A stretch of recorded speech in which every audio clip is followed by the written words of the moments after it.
Hello students, welcome back to my YouTube channel. My name is Sushil and I am going to discuss with you few topics from second chapter 10th class chemistry. Now let's start with our first topic. It is how do acids and bases react with metals. Acids और bases metals से कैसे reaction करते हैं.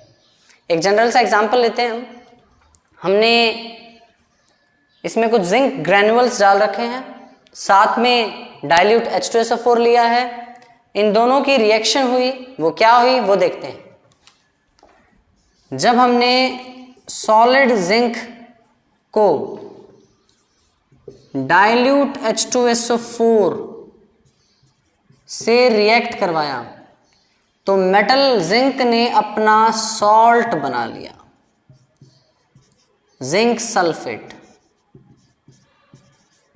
Zinc sulphate साथ में ये hydrogen gas के form में यहां से एग्जिट हो गया. तो जब भी हम एक मेटल को किसी रिएक्टिव मेटल को हम एसिड से रिएक्ट करवाएं तो मेटल का सॉल्ट और हाइड्रोजन गैस रिलीज होते हैं.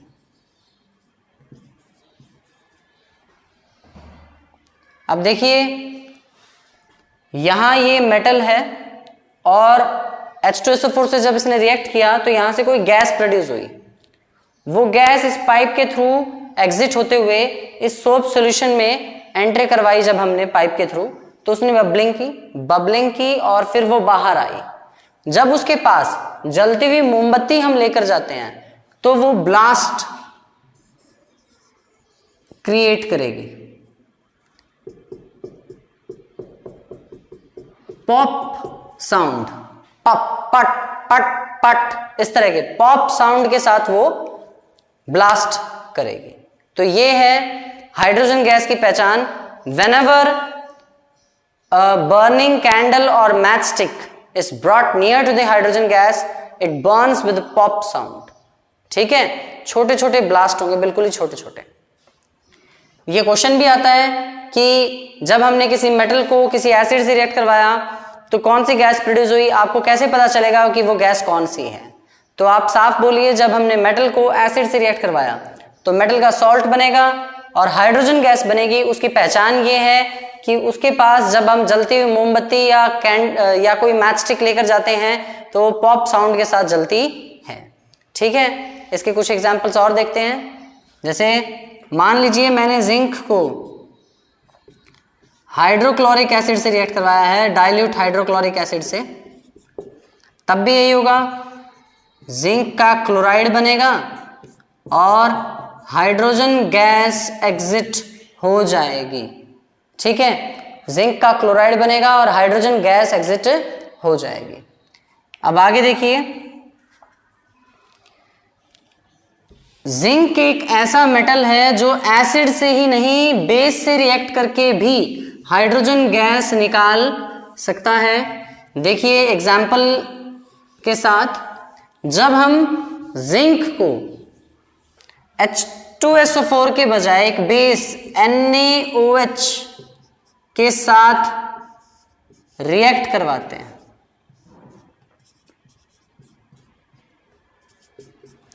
तो सोडियम जिनकेट बनता है. सोडियम जिनकेट बनता है, साथ में हाइड्रोजन गैस रिलीज हो जाती है. Na2 ZnO2 बचा क्या, H2, वो अलग हो गया. HSSC लैब अटेंडेंट के एग्जाम में ये क्वेश्चन आया भी था.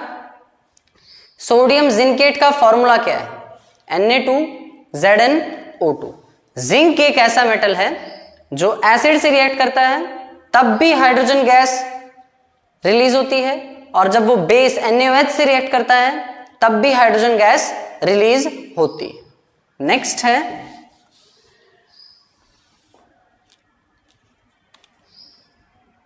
Reaction of acids, reaction of acid with metal carbonates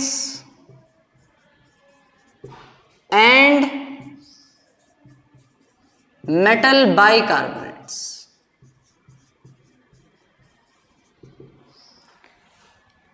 acid की मेटल कार्बोनेट और मेटल बाइकार्बोनेट से रिएक्शन। देखिएगा, मेटल कार्बोनेट का एग्जाम्पल लेते हैं हम सोडियम कार्बोनेट, बाइकार्बोनेट का एग्जाम्पल लेते हैं हम सोडियम हाइड्रोजन कार्बोनेट, इसे हम सोडियम बाइकार्बोनेट भी कहते हैं। इन्हें हम एसिड से रिएक्ट करवाते हैं।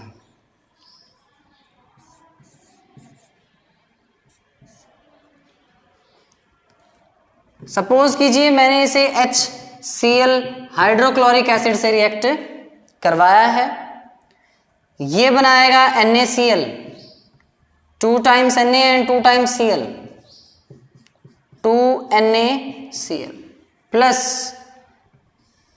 H2 and 1 O from here, H2O, यहां बचा सिर्फ CO2। सेम केस यहां होगा, जब मैं इसे HCl से रिएक्ट करवाऊंगा तो बनेगा NaCl प्लस H और H, H2 और यहां से एक O, ये बचा CO2। तो हमने ये बात देखी कि जब भी कोई मेटल का कार्बोनेट या मेटल का बाइकार्बोनेट HCl से रिएक्ट करता है तो वो मेटल का सॉल्ट, वाटर और कार्बन डाइऑक्साइड बनाते हैं। क्योंकि सॉल्ट और वाटर बन रहा है, इसका मतलब ये रिएक्शन काफी सिमिलर है न्यूट्रलाइजेशन रिएक्शन के। और एसिड की किसी चीज से रिएक्शन हो रही है, जब सॉल्ट और वाटर बन रहा है तो वो चीज जरूर ही बेसिक इन नेचर होगी। इससे ये भी प्रूव होता है कि मेटल के बाइकार्बोनेट्स और मेटल के कार्बोनेट्स जो हैं वो बेसिक इन नेचर होते हैं। हमें ये बात याद रखनी है कि जब भी हम किसी मेटल के कार्बोनेट को या मेटल के बाइकार्बोनेट को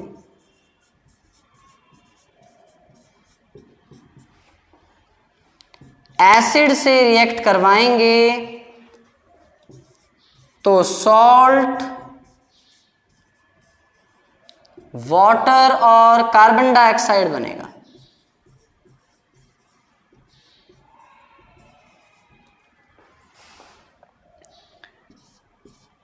सॉल्ट, वाटर और कार्बन डाइऑक्साइड बनेगा। इससे यह प्रूव होता है कि एसिड ने किसी सब्सटेंस से रिएक्ट करके सॉल्ट और वाटर बनाया है तो वो सब्सटेंस जरूर ही बेसिक होगा। प्रूव ये हुआ कि मेटल का कार्बोनेट और मेटल बाइकार्बोनेट्स क्या होते हैं, बेसिक होते हैं। From here we can say कि metal carbonates and bicarbonates are basic in nature.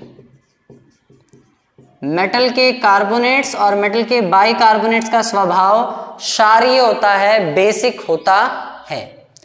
Next जो पॉइंट है नोट वर्दी वो ये है कि मेटल के ऑक्साइड्स का नेचर कैसा होता है। मेटल के ऑक्साइड्स का नेचर भी बेसिक होता है। देखिए जरा, एक वर्ड याद रखना MOB, ये बस क्रैम करने का एक मेथड है। Metal oxides are basic.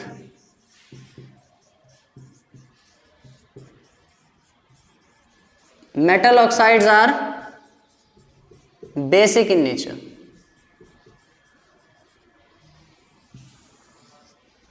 ऐसे ही अगर मेटल के ऑक्साइड बेसिक हैं तो इसका कॉन्ट्रारी अपोजिट नॉन मेटल के ऑक्साइड एसिडिक होंगे।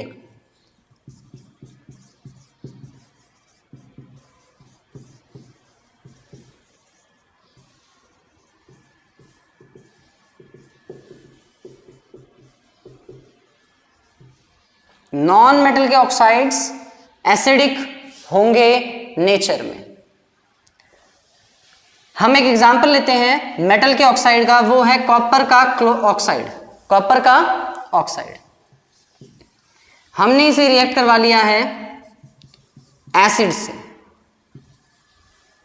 यहां बना H2O और CuCl2, सॉल्ट और वाटर। जब भी हम एक मेटल के ऑक्साइड को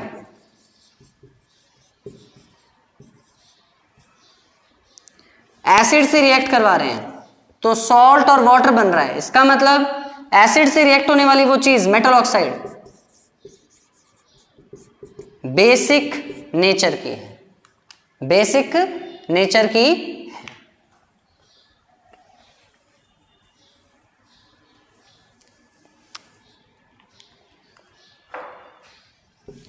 अब आगे देखिए जरा,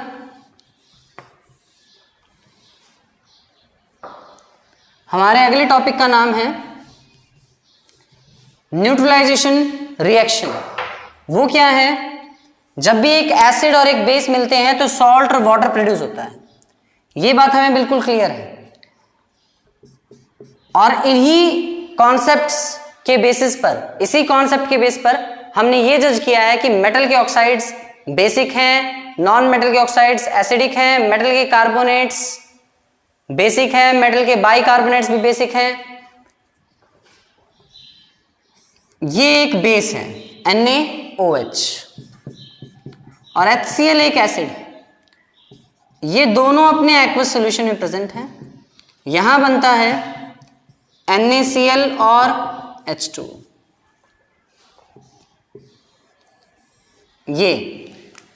ये बात समझाने के लिए मैंने यहां इस रिएक्शन को दोबारा लिखा है, न्यूट्रलाइजेशन को।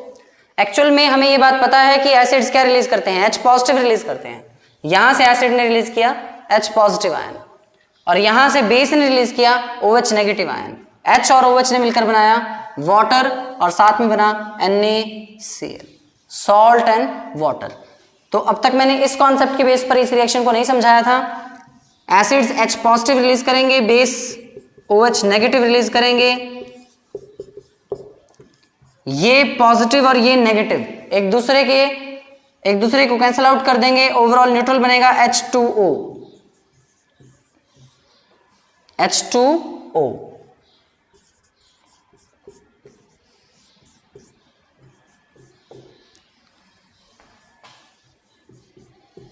आई think it is clear to you. अब अगले टॉपिक पर चलते हैं, अगले पॉइंट पर चलते हैं। अगला पॉइंट है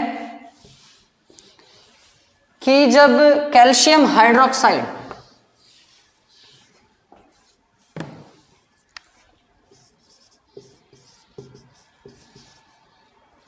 को हम कार्बन डाइऑक्साइड से रिएक्ट करवाते हैं तो क्या होगा। ये रिएक्शन समझने के लिए हमें ये समझना होगा कि इनका नेचर कैसा है। कार्बन एक नॉन मेटल है और ऑक्साइड नॉन मेटल का ऑक्साइड।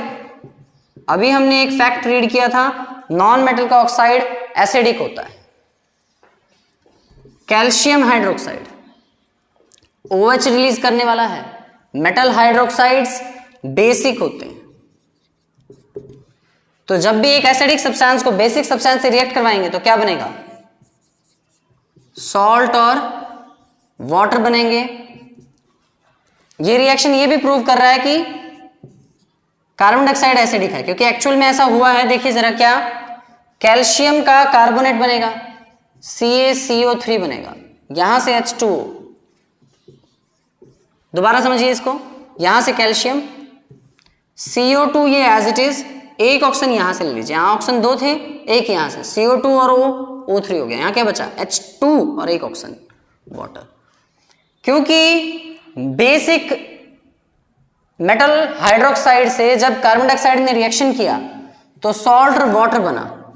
इससे ये प्रूव होता है कि कार्बन डाइऑक्साइड एसिडिक है, नॉन मेटल के ऑक्साइड्स एसिडिक इन नेचर होते हैं।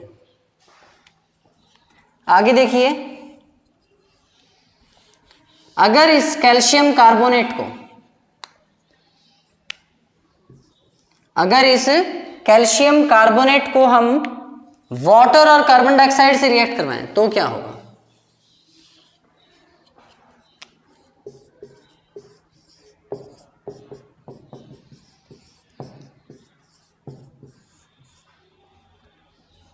ये मेटल का कार्बोनेट है और मेटल के कार्बोनेट बेसिक होते हैं, बेस नहीं होते, वो बेसिक होते हैं, कुछ हद तक बेस जैसे, या उनका जो पीएच रेंज है वो बेस की कैटेगरी में आता है। पीएच रेंज क्या है वो हम आगे कवर करेंगे। कैल्शियम कार्बोनेट बेसिक है जब उसे हमने एसिडिक सॉल्यूशन से रिएक्ट करवाया, क्योंकि नॉन मेटल का ऑक्साइड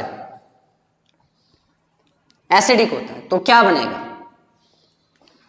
कैल्शियम का हाइड्रोजन कार्बोनेट बनेगा। यहां पर यह भी एक सॉल्ट है। देखिए, कैल्शियम, हाइड्रोजन 2 बार है, हाइड्रोजन 2 बार है, CO3 एक बार ये है और एक बार CO3 यहां।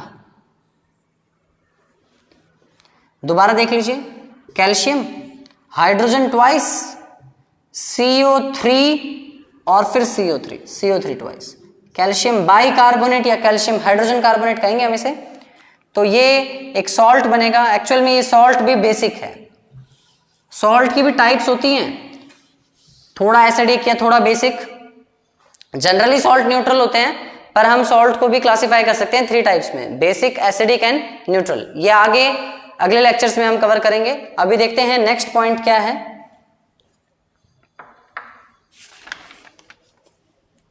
नेक्स्ट क्वेश्चन है कि हमें कर्ड या फिर सौर सब्सटेंसेस को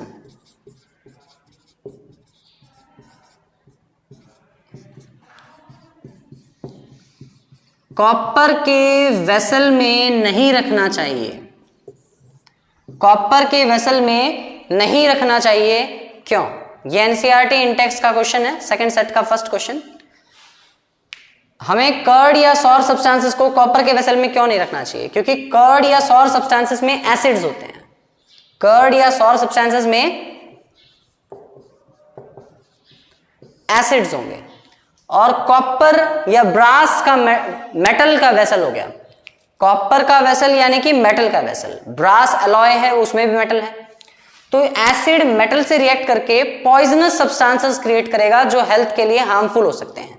इसीलिए हमें कर्ड या सौर सब्सटेंसेस को कॉपर के वेसल में नहीं रखना चाहिए। आई रिपीट माय आंसर, हमें कर्ड या सौर सब्सटेंसेस जो खाने के खट्टे पदार्थ हैं उन्हें तांबे या ब्रास के मेटल के बर्तन में नहीं रखना चाहिए।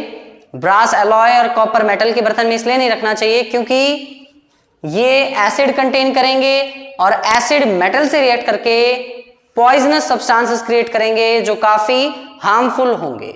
नेक्स्ट क्वेश्चन है, कौन सी गैस रिलीज होती है जब एक मेटल को एसिड से रिएक्ट करवाया जाता है? हमें पता है कि जब भी हम एक मेटल को एसिड से रिएक्ट करवाएंगे तो हाइड्रोजन गैस रिलीज होगी। और उस गैस की पहचान क्या है? उस गैस की पहचान ये है कि जब उस गैस के पास हम जलती हुई मोमबत्ती या माचिस की तिल्ली लेकर जाते हैं तो वो आग पकड़ लेती है और पॉप साउंड के साथ जलती है। ये हाइड्रोजन गैस की पहचान है। नेक्स्ट क्वेश्चन में पूछा गया है कि एक मेटल कंपाउंड ए है,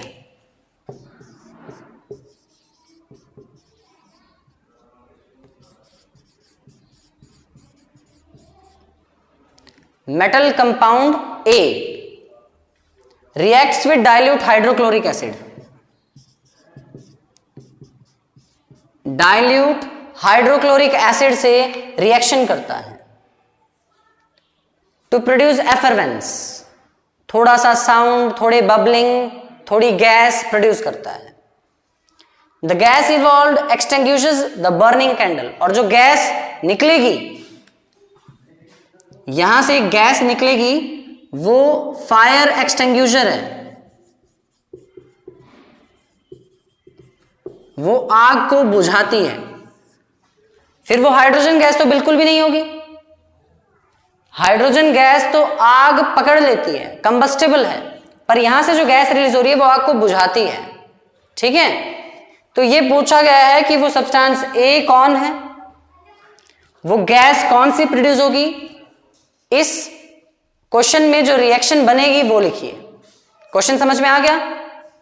क्वेश्चन में आपसे पूछा गया है कि एक मेटल का कंपाउंड है ए, उस मेटल कंपाउंड को जब डाइल्यूट हाइड्रोक्लोरिक एसिड से हम रिएक्ट करवाते हैं तो वो एक गैस प्रोड्यूस करता है, वो गैस आग को बुझा देती है। हमें यह बताना है कि वो गैस कौन सी है, वो मेटल कंपाउंड ए क्या है और इस प्रोसेस में कौन सी रिएक्शन शामिल है। देखिए, वो मेटल कंपाउंड जरूर ही कोई कार्बोनेट रहा होगा, क्योंकि आग को बुझाने की कैपेबिलिटी जिस गैस में है वो होती है कार्बन डाइऑक्साइड, और हमें प्रोडक्ट में कार्बन डाइऑक्साइड चाहिए तो रिएक्टेंट में जरूर कहीं ना कहीं हमें कार्बोनेट चाहिएगा। तो वो मेटल का कंपाउंड ए किसी मेटल का कार्बोनेट रहा होगा, जैसे